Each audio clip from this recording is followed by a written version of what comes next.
So let's take a look at an example to bring this very abstract concept to life.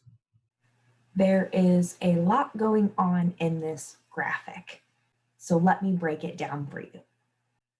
Technically, these two columns, measures and targets, make up the balanced scorecard.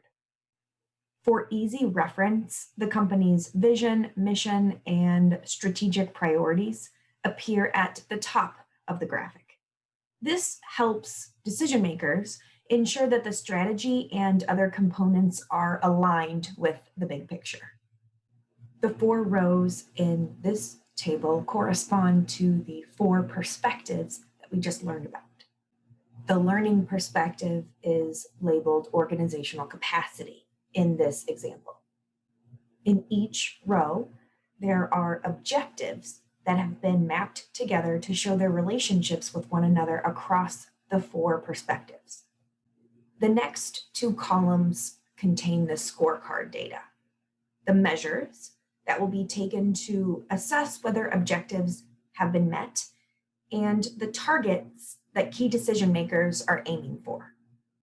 The last column includes the initiatives that will be implemented to attain the objectives. Some scorecards include another column labeled activities. In this example, one of the learning and growth objectives is to improve knowledge and skills, which can lead to improvements in the other perspectives, in internal processes, customer value, and ultimately stakeholder value. The organization plans to use employee development plans to measure this objective, to measure whether knowledge and skills have been improved.